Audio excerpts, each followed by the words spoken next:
할렐루야. 창립 47주년을 맞이한 동광교회, 함께 모든 영광과 찬송을 하나님께 올려드립니다. 우리 다시 한번 큰 박수로 하나님께 영광 올리기 원합니다.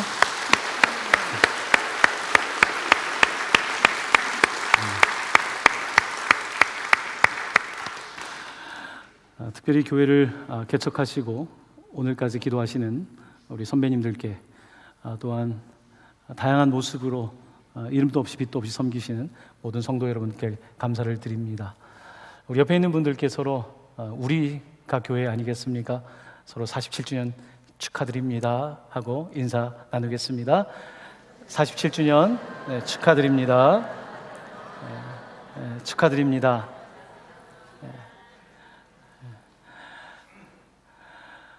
교회, 세상에 많은 교회가 있지만 하나님께서는 우리가 사는 지역에서 공동체가 되어서 서로 사랑하고 주의 몸됨을 이루어가기를 원하십니다. 교회, 요즘은 세상에서 사람들이 때로는 우리를 마음 아프게 입에 오르내리는 그런 이름이 되었지만, 교회는 참으로 아름다운 이름이고 영광스러운 이름입니다. 교회라고 하는 이름의 뜻은 원어로는 에클레시아입니다. 에클레시아라고 하는 이름의 뜻은 뭐뭐로부터 부르심을 받았다라고 하는 뜻을 가지고 있습니다. 그래서 영어로는 call out이라고 표현을 합니다. 하나님께서 우리를 부르셨는데 어디로부터 부르신 것입니다. 어디로부터 부르셨을까요? 하나님께서는 세상 속에 살던 우리를 세상 바깥으로 부르신 겁니다. 여전히 세상 안에 살고 있지만 우리는 이 땅의 시민권이 아니라 하나님 나라의 시민권을 가지고 살아가는 사람들입니다. 우리의 생각 가운데 살던 사람들을 불러내셔서 하나님의 생각을 하게 하셨고요, 나의 계획 가운데 살고 있던 사람들을 불러내셔서 하나님의 계획으로 살게 하신 것입니다. 아브라함은 우상 숭배 도시 가운데 있었는데 하나님께서 그를 불러내셔서 믿음의 삶을 살게 하셨고요, 애굽의 노예로 살고 있던 사람들을 불러내셔서 하나님의 백성이 되게 하신 것입니다. 그래서 에클레시아, 교회라고 하는 것은 뭐뭐로부터 부르심을 받았고 그 부르심을 받은 사람들이 모인 어셈블리, 바로 이 공동체를 일컬어서 교회라고 말하고 있는 것입니다. 그러면 교회에서 가장 중요한 것은 call, 하나님께서 우리를 부르셨다는 것입니다. 여러분도 개인적으로 다 모두 하나님께 부르심을 받았습니다. 그렇지 않다면 이 자리에 앉아 있을 사람은 한 명도 없습니다. 저는 아주 어릴 때 부르심을 받았습니다. 어머니 뱃속에서부터, 그 이전부터 부르심을 받았습니다. 하나님께서는 예레미야 선지자를 부르실 때 내가 너를 모태에 짓기 전부터 부르셨다고 하셨습니다. 하나님께서 그렇게 저와 여러분들을 부르신 것입니다. 저는 어린 시절 교회가 저에게 놀이터였고 집이었습니다. 제가 부산에 살 때도 그랬고 부천에 와서도 그랬습니다. 교회는 저랑 뗄 수 없는 관계였죠. 마치 사무엘이 성전에 살 때 하나님께서 그를 불렀던 것처럼 하나님께서 어린 저를 찾아오셔서 부르셨습니다. 나도 왜 그런지 모르겠지만 어릴 때부터 항상 꿈을 쓰면 저에게는 목사 두 글자가 제가 늘 바라던 것이었습니다. 하나님께서 그렇게 부르신 겁니다. 청년 시절을 지날 때는 내가 세상을 너무 몰랐구나, 이 세상이 이렇게 좋은 게 많은데, 세상에 꿈꿀 것도 많은데, 그래서 하나님이 부르신 것으로부터 멀리 가려고 했었습니다. 마치 요나처럼 반대 방향으로 가려는 저를 하나님께서 부르셨습니다. 풍랑을 일으키셨고 그러면서 저를 반대편으로 보내셨습니다. 제가 생각하지 않았던 하나님께서 미국행에 저를 보내셨습니다. 대학을 졸업하고 그곳에서 신학 공부를 하는 것은 제가 그렇게 생각했던 것이 아니었는데 하나님께서 그렇게 길을 여셨습니다. 하나님께서 요나를 2번 부르셨다고 하는데 어린 시절에 부르셨던 하나님께서 저를 다시 부르셨습니다. 안수를 받고 이제는 주의 종이 되었는데 하나님께서 저를 다시 부르셨습니다. 하나님께서는 이제 하나님의 나라를 위해서 충성되게 헌신할 수 있는 목사로서 부르신 거죠. 하나님께서는 이렇게 제 인생에서 아주 순간순간마다 시기마다 불러주셨습니다. 이것이 저만의 이야기는 아닐 것입니다. 여러분도 마찬가지일 겁니다. 어머니의 모태에서부터, 아니 그 이전부터, 태초부터 하나님께서 여러분을 알고 계셨고 여러분들을 부르신 것입니다. 어린 시절 기독교 가정에 태어나지 않았다 할지라도 나는 교회를 가고 싶었고 그냥 교회에 가는 것이 기뻤고, 그리고 누가 나를 불러주지 않나, 다른 사람과는 다른 그런 마음이 있었던 거죠. 청년 시기를 지나가면서 다 세상에 나아가는데 내 안에 늘 사로잡고 있는 그 허전함, 영적인 갈급함이 있었고 하나님께서는 우리를 그렇게 불러주신 것입니다. 장년 시기를 살다 보니, 아이를 낳고 키우다 보니 이렇게 깨지고 저렇게 넘어지는데 그 가운데 하나님께서 우리를 다시 부르시는 것입니다. 그래서 오늘 우리는 그 부르심을 받아서 이 자리에 있는 것입니다. 특별히 오늘 동강교회가 2023년 47주년을 맞이하는 이때 나는 이 자리에서 하나님의 부르심을 따라 공동체가 되어서 예배하고 있는 것입니다. 부르심을 받은 여러분들, 바로 우리가 교회인 것입니다. 세상으로부터 불러주셔서 이제는 다른 존재로서 세상 속에 살게 하시는 것이 하나님의 계획인 것입니다. 우리를 아웃, 바깥으로 빼셨지만 우리를 다시 다시 안으로 집어넣으셔서 이제는 다른 존재로서 세상 가운데 살아가며 살게 하신 것입니다. 하나님께서는 이렇게 왜 사람들을 부르실까요? 그 하나님께서 구원하기 위함입니다. 하나님은 아브라함을 부르셨고 이스라엘을 부르셨고 오늘 또한 이 대한민국 땅에 복음을 주셔서 우리를 구원으로 불러주신 것입니다. 어둠 가운데 빛으로 불러주신 것입니다. 바로 이것이 하나님의 목적입니다. 그런데 우리가 부르심을 받은 이유는 나만 구원받고 우리 가족만 구원받는 것이 아닙니다. 하나님의 목적은 아직 하나님의 부르심을 듣지 못하는 사람들, 왜냐하면 전파해주는 사람이 없기 때문에, 혹은 듣긴 듣는데 마음이 닫혀있는 사람들에게 우리가 그들을 하나님의 음성으로 불러내는 것, 바로 이것이 교회 공동체의 사명인 것입니다. 하나님께서는 우리를 불러서 구원하셨고 또한 교회가 이 구원의 사역을 감당하길 원하시는 것입니다. 바로 전도하는 것, 선교하는 것. 예수 그리스도께서 이 땅 가운데 오실 때까지, 마지막까지, 땅끝까지 복음 전하는 것이 바로 교회 공동체의 콜링, 부르심인 것입니다. 바로 우리는 그 목적 때문에 만들어진 교회입니다. 이 교회 공동체가 그 목적을 잃어버린다면 마치 소금이 맛을 잃은 것처럼 아무런 쓸모가 없을 것입니다. 만약 이 교회 공동체가 그 빛을 잃어버린다면 우리는 그저 취미가 비슷한 사람들, 그냥 같은 동네에 사는 사람들, 그냥 조금 더 착한 사람들, 조금 더 비슷한 종교적 성향을 갖고 있는 사람들이 모인 사람들이 될 것입니다. 하지만 교회는 우리가 모여있지만 바로 우리를 부르신 하나님의 뜻으로 모여진 것이고 우리는 그 교회 공동체로 살아가고 있는 것입니다. 바로 에클레시아, 이 교회는 위대하고 약한 것 같지만 음부의 권세가 이길 수 없는 하나님의 구원을 이루고 있는 독특한 살아있는 하나님의 유기체적인 몸인 것입니다. 자, 오늘 이 교회에 대해서 여러분들과 함께 말씀을 나누고 싶은데요, 특별히 오늘은 여러분들에게 베드로 전서 말씀을 통해서 잠시 그 은혜를 나누고자 합니다. 이 베드로 전후서는 특별히 초대교회가 박해받는 시기에 기록된 책입니다.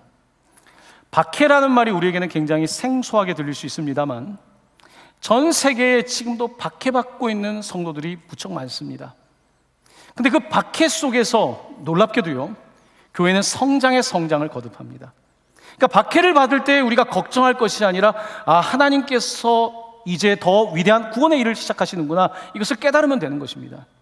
안전할 때가 좋은 것이 아닙니다. 평화할 때가 좋은 것이 아니라 오히려 여러 가지 고난을 통해서 우리는 복음을 명확하게 깨닫게 되고 그 복음을 따라서 살아가는 교회가 되는 것입니다. 자, 오늘 베드로 전서에는 어떻게 교회가 되어야 되는가 4가지에 대해서 말씀하고 있습니다. 자, 오늘 첫 번째 4장 7절 전반부에 있는 말씀입니다. 같이 한번 화면을 보면서 말씀을 봉독합니다. 만물의 마지막이 가까이 왔으니, 만물의 마지막이 가까이 왔다는 겁니다. 만물의 마지막, 우리는 마지막 시대를 살고 있습니다. 엔드 타임을 살고 있습니다. 근데 어떤 사람들이 이렇게 말합니다. 교회 다니는 사람들은 맨날 말세고 맨날 마지막이라고 말한다고요. 하지만 성경은 뭐라고 말합니까? 하나님께는 1000년이 하루 같고 하루가 1000년이라고 말씀합니다. 여기 저보다 인생을 오래 사신 분들이 많이 계시겠지만 여러분의 인생이 정말 며칠 같지 않습니까? 내 인생에 수십 년을 산다고 해도요, 정말 하루 같고 이틀 같은 겁니다. 하나님의 시간은 그런 것입니다. 만물의 마지막이 가까이 왔다 라고 하면서 그 당시에 박해받고 있는 교회를 향해서 그 시기에 대해서 깨달을 것을 말씀하고 있습니다. 오늘 우리도 마찬가지입니다. 만물의 마지막이 그러면 더 가까이 왔겠죠? 이 더 가까이 왔을 때 교회는 어떻게 해야 되는가? 4가지가 중에 첫 번째입니다. 4장 7절의 하반부에 있는 말씀입니다. 같이 봉독하겠습니다. 그러므로 너희는 정신을 차리고 근신하여 기도하라. 아멘. 만물의 마지막 때가 돌아왔으니까 너희는 정신을 차린다. 그래서 이 표현은 우리가 술에 취하면 아무리 정신이 좋았던 사람도 정말 어떻게 보면 개 같은 모습이 되지 않습니까? 사람은 그렇습니다. 정신을 차리라. 만물의 때가 가까이 왔으니까 일단 정신을 차리고 그리고 나서 근신하여 기도하라고 말씀하고 있습니다. 이 근신이란 단어를 영어 성경에서는 watch라고 번역하고 있습니다. watch. 우리가 시간을 watch라고도 하죠. 그리고 어떤 사물을 자세히 보는 것을 watch한다고 합니다. 여러분, 왜 기도가 어렵냐면 watch하는 게 아니라 see, 그냥 보니까 본대로 살아가는 것입니다. 자세하게 watch하지 않으면 기도가 쉽지 않습니다. 그러니까 사람들은 보는 대로 살기 때문에 기도할 필요가 없는 겁니다. 보는 대로 가면 되지 않습니까? 들리는 대로 가니까 기도할 필요가 없습니다. 하지만 기도하는 사람은 보는 것이 아니라 그 이상을 보고 그 하나님께서 일하는 것을 watch하기 때문에 바로 근신하여 기도할 수 있는 것입니다. 듣는 것도 그냥 넘겨 듣는 것이 아니라 자세히 듣기 때문에 기도할 수 있는 것입니다. 하나님께서는 만물의 마지막이 가까운 이때에 성도들에게 정신을 차리자. 세상에 흥청망청 돌아가는 대로 살지 말고 세상이 우리한테 늘 제시하는 미디어와 세상에 대한 것들에만 귀를 기울이고 보지 말고 watch, 근신하여서 기도하라고 말씀하고 있는 것입니다. 기도는 자세히 보면 기도가 나옵니다. 그 사람의 이야기를 자세히 듣고 나면 기도가 나옵니다. 그 사람의 상황을 자세히 보면 기도가 나오는 겁니다. 그 나라의 선교를 할 때 그 나라를 자세히 보면 그 나라를 위해 기도가 나오는 겁니다. 기도는 자세히 watch하는 것이고 watch할 때 기도할 수가 있는 것입니다. 사랑하는 성도 여러분, 요즘 여러분에게 기도가 잘 나오지 않는다면 내가 지금 보고 있는 대로 살고 있는 겁니다. 들리는 대로 살고 있는 것입니다. 여론을 따라 살고 있는 것입니다. 내가 watch하고 있지 않은 것입니다. 조금 더 정신을 차리고 있지 않은 것입니다. 영적으로 민감하지 못하는 것입니다.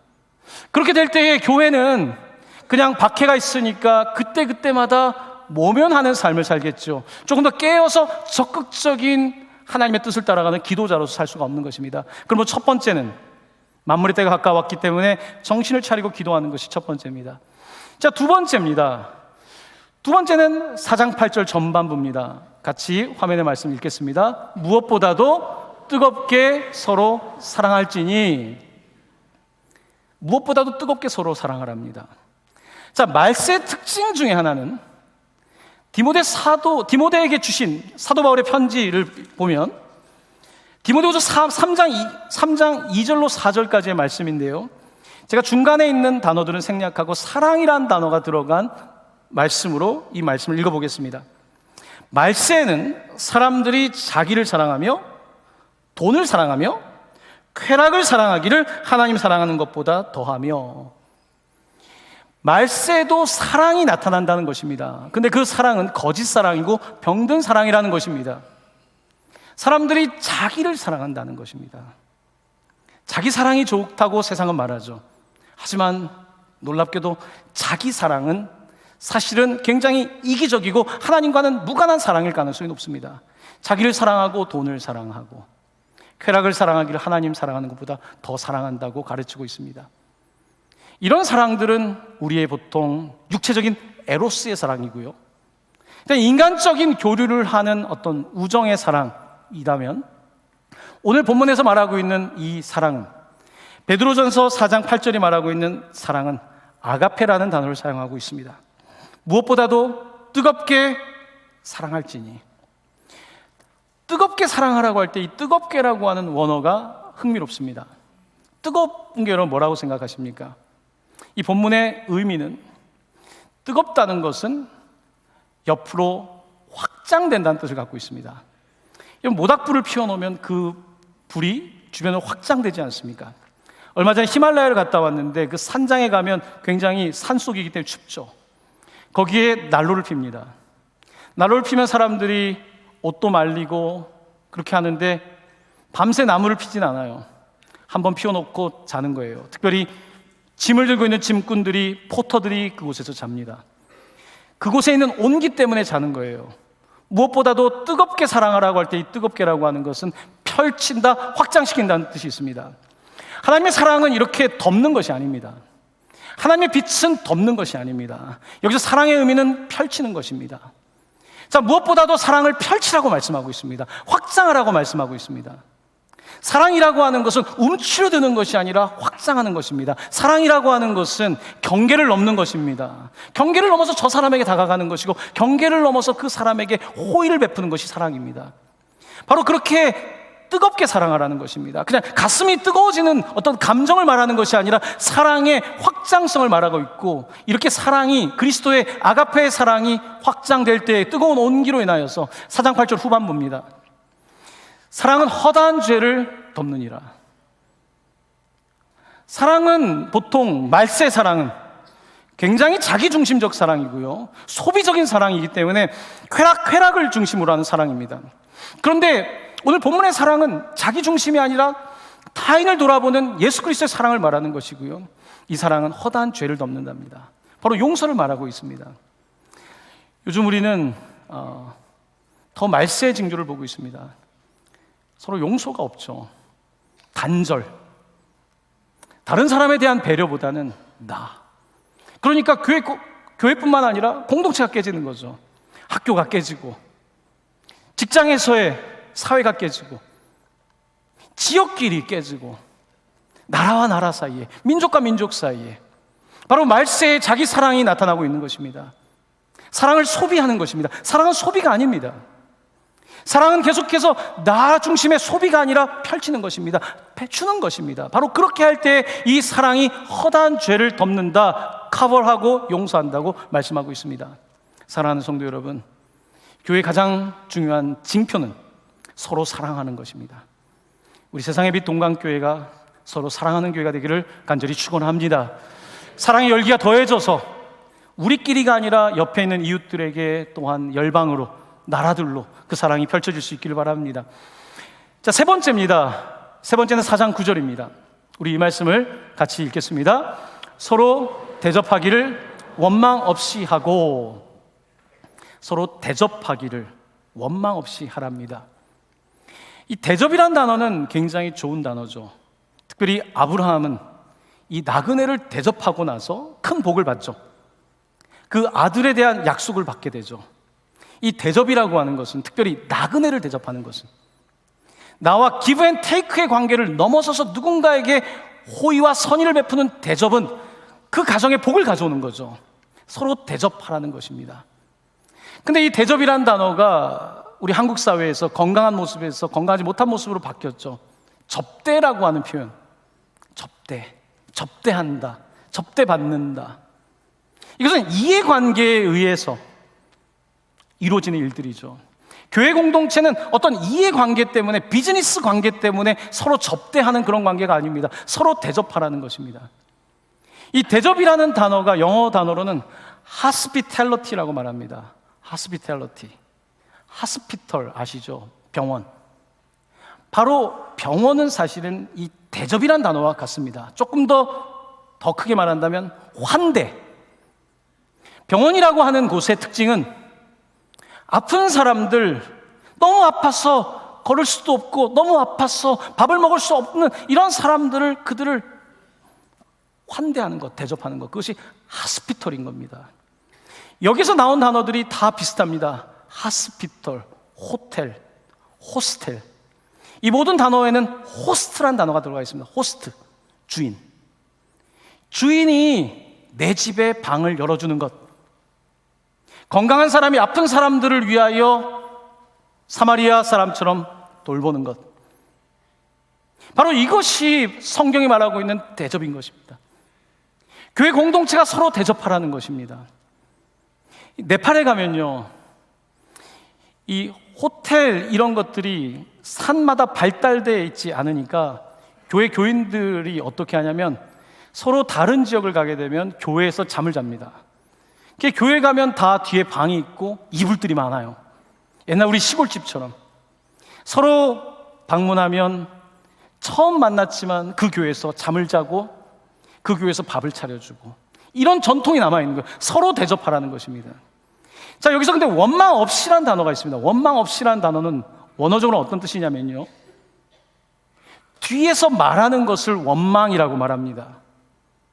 내가 대접하고 나서는 뒤에서 말을 해요. 내가 사실은 이렇게 했는데 저 사람은 나한테. 늘 우리 가운데 섭섭함을 이야기하죠. 서로 대접을 하지 않아서도 그렇고 대접을 하되 원망이 있는 것입니다. 교회 공동체를 향해서 서로 대접하기를. 한 사람만 대접하다 보면 교회 공동체가 서지 못하겠죠. 서로 대접하기를 뒤에서 말하지 말고 하자는 것입니다. 내가 조금 더 대접할 수 있으면 하나님께서 내게 은혜를 주신 것이고 할 수 있는 능력을 주신 것입니다. 내가 다 대접을 못하더라도 작은 것을 대접하는 것, 그거 너무 귀한 것입니다. 지금 우리나라 잘 살지만 어려울 때는 어땠습니까? 예전에 원로 목사님 설교 때 종종 얘기하시지만 대신방 기간에 신방을 가면 하루에 10집, 12집, 막 15집 신방을 가시면 그때는 커피를 어떻게 줍니까? 커피, 설탕, 프림 딱 해가지고 어때요? 두 숟갈. 거기 가면 제일 대접한다고 커피, 그 다음 집도 커피, 또 커피, 하루에 10잔 이상씩 커피를 마셨던. 서로 대접하는 거죠. 대접한다는 것은 꼭 좋은 것이 아니어도 됩니다. 저도 신방을 종종 가지만 꼭 좋은 식탁을 대접받아서 너무 감사하게 받지만 그렇지 않아도 됩니다. 과일 하나에 커피 한 잔에 우리가 서로 원망 없이 하는 것, 바로 이것이 교회 공동체의 모습입니다. 바로 초대교회를 향해서 그렇게, 그곳에는요 주인도 있고 종도 있고 서로 인종도 다르고 경제적 격차도 너무 큰 그런 시대에 서로 대접하기를 원망 없이 하라고 말씀하고 있습니다. 마지막 네 번째입니다. 그 다음 10절 말씀 같이 읽겠습니다. 각각 은사를 받은 대로 하나님의 여러 가지 은혜를 맡은 선한 청지기 같이 서로 봉사하라. 아멘. 네 번째는 봉사입니다. 봉사. 이 봉사라고 하는 단어는 타인을 섬긴다는 뜻을 가지고 있습니다. 그래서 우리가 교회에서는 보통 사역자 아니면 찬양 사역, 뭐 방송실 미디어 사역이라는 말을 붙이는데, 이 사역이라고 하는 말은 타인을 섬긴다는 단어에서 나온 겁니다. 그러니까 지금 내가 타인을 섬기는 거예요. 말씀을 전하는 것도 사실은 섬기는 것이고요, 찬양을 하는 것도, 주방 봉사를 하는 것도, 주차 봉사를 하는 것도 모두 섬기는 것입니다. 바로 봉사를 뜻하는 단어입니다. 그 단어를 사용하고 있습니다. 자, 근데 봉사를 할 때는 어떻게 할 건가? 각각 은사를 받은 대로 하나님의 여러 가지 은혜를 맡은 선한 청지기같이 하라고 가르치고 있습니다. 제가 설교 때 몇 차례 말씀을 드렸지만 이 은혜라는 단어와 은사라는 단어는 사실은 같은 어원을 갖고 있습니다. 자, 은사를 받았다 하는 건 무슨 뜻인가? 카리스마라는 원어를 사용하고 있습니다. 카리스라고 하는 단어는 은혜를 뜻합니다. 그러니까 카리스를 받아서 그 선물, 은사로서 섬기는 것을 카리스마라고 말하는 겁니다. 한국에서는 카리스마 하면 좀 권위가 있고 어떤 위치가 있어서 사람들을 그냥 이렇게 움직일 수 있는 사람을 카리스마가 있다고 하지 않습니까? 카리스마는 사실은 그런 뜻이 아닙니다. 은혜의 선물을 카리스마라고 부르는 것입니다. 여러분 모두 은혜를 받으셨습니까? 은혜를 받으셨다면 은사도 받은 것입니다. 다시 한번 말씀드립니다. 여러분, 은혜에 의하여 믿음으로 말미암아 구원을 받은 것인데, 은혜를 받았다면 여러분에게 은사도 받은 것입니다. 여러분에게도 모두 카리스마가 있는 것입니다. 카리스마는 앞에 설교하는 사람에게만 있는 것이 아니라 교회 장로님들께만 있는 것이 아니라 모든 성도에게 카리스마가 있는데 그 카리스마는 카리스 은혜에서 오는 것입니다. 여러분, 은혜를 받을 때 하나님이 주신 그 은사 선물이 있습니다. 목사가 될 때 하나님께 주신 선물이 있습니다. 지식의 선물을 주셨고요, 전달할 수 있는 선물을 주셨고, 사람들의 마음을 움직일 수 있게 하는 하나님께 선물을 주셨기 때문에 내가 탁월한 스피치를 할 수 있는 사람이어서가 아니라, 내가 대단히 공부를 잘해서가 아니라 하나님의 은혜를 받았기 때문에 설교할 수 있는 것입니다. 하나님의 은혜가 아니면 설교는 할 수 없습니다. 가르칠 수는 있습니다. 선생님이 될 수는 있지만 그 이상을 할 수는 없습니다. 그것은 은사이고 하나님이 주신 선물인 것입니다. 노래를 잘하는 사람, 노래를 잘할 수 있습니다만 하나님의 은혜를 받아야지 카리스마로서의 찬양을 할 수 있는 것입니다. 내가 최고의 연주자가 되는 것, 그것은 나의 재능이지만 하나님의 은사를 받을 때에 그 음악이 사람들의 마음을 움직이는 것입니다. 우리가 주방에서 봉사하는 것, 그거 정말 은혜가 필요합니다. 이번 여름 얼마나 더웠습니까?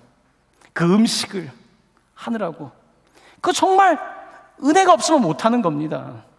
지하 주차장에서 차량 봉사하는 거, 요즘 청소년들과 함께 교사하고, 말도 안 통하는 아이들 섬기고, 이 모든 것들은 은혜를 받았고 그것이 나에게 은사가 되었기 때문에 내가 섬길 수 있는 것입니다. 자, 그래서 오늘 방금 전에 읽었던 4장 10절 말씀을 다시 한번 볼 수 있기를 원합니다. 같이 읽어보겠습니다. 각각 은사를 받은 대로 하나님의 여러 가지 은혜를 맡은 선한 청지기 같이 서로 봉사하라. 아멘. 교회 안에 얼마나 많은 하나님의 은혜들이 있습니까? 어떤 분들은 어제 은혜를 받고요, 어떤 분들은 작년에 은혜를 받고요, 날마다 은혜를 받는 거예요. 그리고 각 사람마다 하나님께 은사를 주시는데 놀랍습니다. 아마 성도님들은 아무래도 내가 아는 주변의 사람들만 만나시지만요, 목사는 이 사람도 만나고 저 사람도 만나고, 이런 회사도 가보고 저런 회사도 가보고, 이런 대화도 들어보고 저런 대화도 하다 보면요, 저는 놀랍니다. 정말 하나님께서 사람을 다르게 만드셨고 각자에게 은혜를 주셨고 은사를 주셨구나. 그러니까 저는 우리 성도님들 가운데서 우리 교회는 뭐 너무 많은 일을 목사님이 벌린다라고 이야기하는데, 제가 벌리는 이유는 저에게 은사가 있긴 있습니다. 벌리는 은사가 있어요. 벌리는 은사를 감당할 은사가 제 눈에 보이기 때문에 하는 거예요. 우리 교회 성도님들 제가 알고 있기 때문에, 제가 할 수 있다는 것을 알기 때문에 하는 것입니다. 할렐루야. 제가 벌릴 때 저 목사님은 정말 벌리는 은사가 있구나 라고 보시면 되겠고요, 감당할 수 있는 하나님께서 은혜와 은사를 주신 것입니다. 전 동광교회에 주신 그 은혜가 보입니다. 은사가 사실 보입니다. 정말 성도님들이, 동광교회 성도님들 말 많이 안 하십니다. 참아주고 기다려주고 그러면서 교회 공동체를 만들어가는 것입니다. 자, 이렇게 오늘 이 핍박받던 그 초대교회를 향해서 이 교회를 세웠던 베드로는 성령에 의해서 그들 권면합니다. 여러분, 만물의 끝이 가까이 왔습니다. 엔드 타임입니다. 이럴수록 더 정신을 차리고 우리가 근신해서 기도합시다. 두 번째, 무엇보다 뜨겁게 사랑합시다.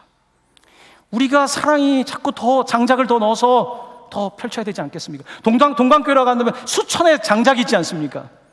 여러분들이 장작이 되어서 우리가 수천의 장작이 된다면 이 사랑이 얼마나 확장되겠습니까? 얼마나 펼쳐지겠습니까? 그리고 원망 없이 서로 대접하고, 나그네를 대접하고, 약한 지체들을 돌아보고, 그리고 마지막으로 각각 주신 은사대로 봉사, 상대방을 세워주고, 바로 이것이 교회 공동체가 가야 될 모습인 것입니다. 사랑하는 성도 여러분, 이제 우리는 47주년을 맞이했습니다.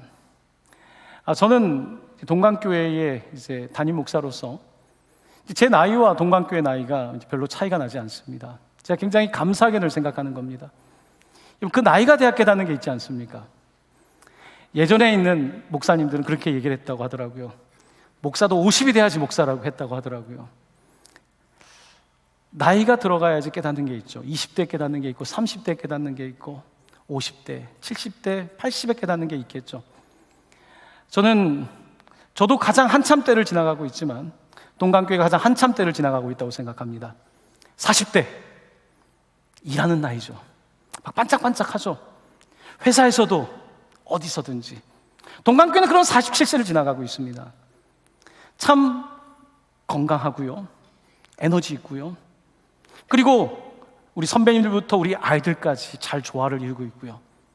또한 교회가 균형을 잡아서 교회뿐만 아니라 선교적인 역량들을 더 펼쳐나가고 있고요. 우리는 47세에 아주 좋은 때를 맞이하고 있습니다.